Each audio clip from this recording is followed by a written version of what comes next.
नमस्कार प्यारे साथियों, वाइल्डस्केप डायरीज यूट्यूब चैनल पर आप सभी का दिल से स्वागत है।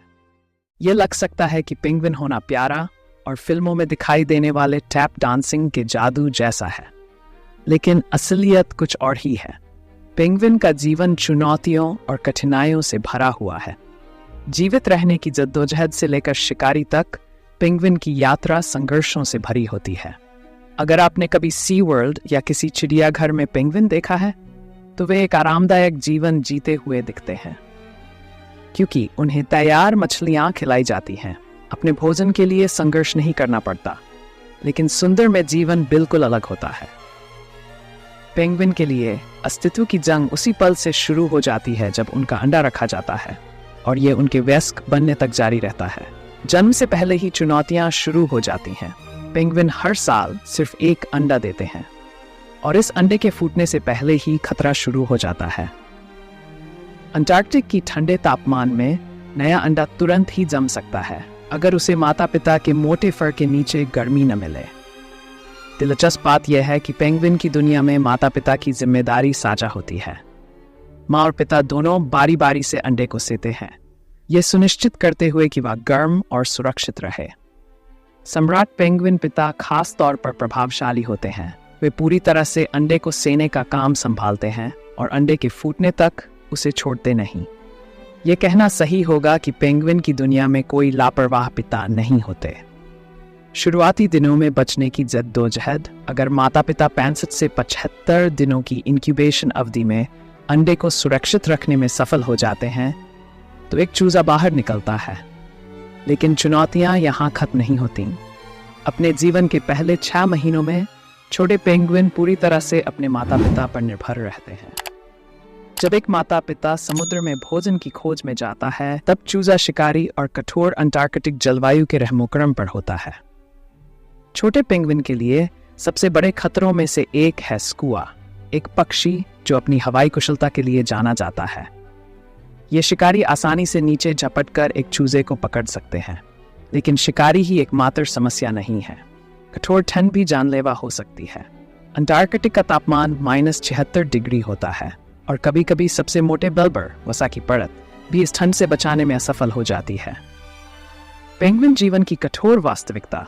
पेंगुइन कॉलोनियों में एक दूसरे को तंग करने से लेकर ठंड में जम जाने या शिकार हो जाने के जोखिम तक, पेंगुइन का जीवन उतना आसान नहीं है जितना दिखता है। उनके प्यारे पंख और लहराते चलने से वे भले ही परफेक्ट पक्षी लगें, लेकिन उनका अस्तित्व एक ऐसे स्थान पर है जो हर पल चुनौतियों और खतरों से भरा है। इसलिए अगली बार जब आप पेंगुइन की प्यारी छवि को देखें, तो उनके संघर्ष और अंटार्कटिक की कठोर परिस्थितियों में उनके जीवित रहने की जद्दोजहद को याद रखें। अंटार्कटिक की ठंड पेंगुइनों के लिए भी बेहद कठोर होती है, खासकर जब कोई भयंकर तूफान आता है। ऐसे में यह असामान्य नहीं है कि कोई वयस्क पेंगुइन भी बाहर अकेला रहकर ठंड से मर जाए। इस चुनौती से निपटने के लिए पेंगुइन एक दूसरे के करीब आकर बड़े बड़े समूहों में एकत्रित होते हैं, जिसे हडल कहा जाता है। ये एक तरह की सामाजिक थर्मोरेगुलेशन है, जहां वे एक दूसरे को गर्म रखने के लिए कंधे से कंधा मिलाकर खड़े होते हैं। ये हडल कुछ 100 से लेकर लाखों पेंगुइनों तक के हो सकते हैं। आप कल्पना कर सकते हैं कि जब लाखों पेंगुइन इतनी नजदीक होते हैं, तो बीच में कैसी गंध आती होगी। इस हडल की गर्माहट इतनी प्रभावी होती है कि इसके बीच का तापमान 98 इर्फ तक पहुंच सकता है। ये इतना गर्म हो जाता है कि पेंगुइन ज्यादा देर तक बीच में नहीं रह सकते। उन्हें लगातार हडल के केंद्र से बाहर निकलकर ठंडा होने के लिए फेरबदल करना पड़ता है। जी हाँ, आपने सही सुना, पेंगुइन अंटार्कटिक सर्दी के बीच भी हीट स्ट्रोक से मर सकते हैं। लेकिन इन हैप्पी फीट के नीचे हमारे नए नवजात चूजे अपने माता पिता की थैली में सुरक्षित रहते हैं। एक छोटे से पेंगुइन चूजे के लिए लाखों पेंगुइनों की ये मार्च एक भगदड़ जैसी होती है। अगर वे किसी पड़ोसी क्षेत्र में भटकते हैं, तो नए चूजे को अक्सर तंग, परेशान और चोंच मारे जाते हैं, ताकि उन्हें अपनी सीमा समझ में आ सके। ये एक अपेक्षाकृत हानिरहित अनुभव माना जाता है, लेकिन कई बार ये जानलेवा भी साबित हो सकता है। जब शरारती पेंगुइन ज्यादा जोर से चोंच मारते हैं, तो छोटे चूजे बुरी तरह घायल हो जाते हैं और मर भी सकते हैं। इतनी जानलेवा खतरों से भरी जिंदगी, और ये तो बस पेंगुइन के बचपन की कहानी है। असली मज़ा तब आता है जब पेंगुइन खुले समुद्र में कदम रखते हैं। ज़मीन पर पेंगुइन अपनी खास चलने की स्टाइल के लिए जाने जाते हैं और ज़्यादा से ज़्यादा 2 मील प्रति घंटे की गति तक पहुंच सकते हैं। लेकिन जब पेंगुइन समुद्र में उतरते हैं तो वे अपनी स्पीड को आफ्टरबर्नर की तरह बढ़ा लेते हैं। जेंटू पेंगुइन पानी के अंदर 22 मील प्रति घंटे तक की रफ्तार तक पहुंच सकते हैं। ये उन्हें एक बेहतरीन शिकारी बनाता है जो क्रिल और स्क्विड से लेकर छोटी मछलियों और क्रस्टेशियन तक सब कुछ पकड़कर खा सकते हैं। लेकिन जब वे समुद्र की गहराइयों में भोजन की तलाश कर रहे होते हैं तो वहाँ दूसरी शिकारी आंखें उन पर भी होती हैं जो हमला करने का मौका तलाश रहे होते हैं। शिकारी जो पेंगुइन पर नजर रखते हैं उनमें सबसे पहले आते हैं सील्स, जिन्हें प्यार से समुद्र के कुत्ते कहा जाता है। ये फिसलन भरे शिकारी बर्फ की चट्टानों के आसपास घूमते रहते हैं दोपहर के भोजन की तलाश में। सील्स जमीन पर कूद सकते हैं, लेकिन पेंगुइन की तरह वे भी धीमे और अजीब से होते हैं, इसलिए उन्हें पकड़ना आसान नहीं होता। सील्स पानी में छिपकर अचानक चपटने का इंतजार करते हैं। ये बेहतरीन शिकारी हैं और लगभग हमेशा पेंगुइन का शिकार पकड़ने में सफल होते हैं। पेंगुइनों के लिए खाए जाना एक आम बात है और शायद यही वजह है कि बाकी की कॉलोनी सील के हमलों को जिज्ञासा से देखती रहती है।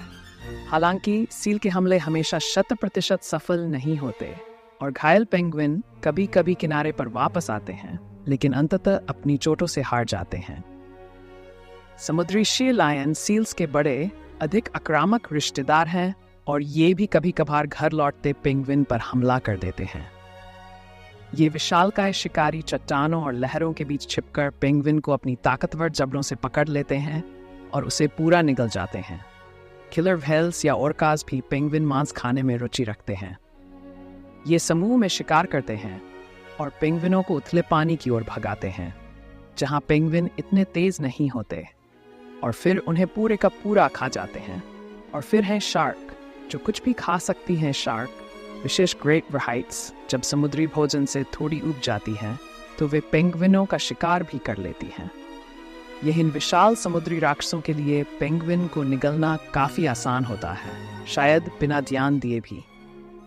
क्या घर लौटना सुरक्षित है? अगर प्रकृति की हर चीज आपको मारना चाहती है तो क्या घर लौटकर अपने साथियों के बीच आराम करना सुरक्षित है? शायद नहीं। कुछ पेंगुइनों के बीच अपनी जगह को लेकर इतने आक्रामक झगड़े होते हैं कि वे एक दूसरे की जान लेने तक की लड़ाई कर सकते हैं। जीतने वाला घर का मालिक बनता है। लेकिन सबसे दुखद बात यह है कि पेंगुइन को मारने वाली आखिरी चीज है अकेलापन। जी हाँ, पेंगुइन भावनात्मक रूप से संवेदनशील होते हैं और जीवन भर के लिए एक ही साथी चुनते हैं। वे धोखा नहीं देते, न घर तोड़ते हैं, न दोबारा शादी करते हैं। जब वे अपने खास साथी पेंगुइन को चुन लेते हैं तो वह जीवन भर के लिए होता है। दुर्भाग्यवश प्रकृति निर्दयी हो सकती है और शिकार की यात्राएं अक्सर एक साथी के कभी न लौटने पर खत्म होती हैं।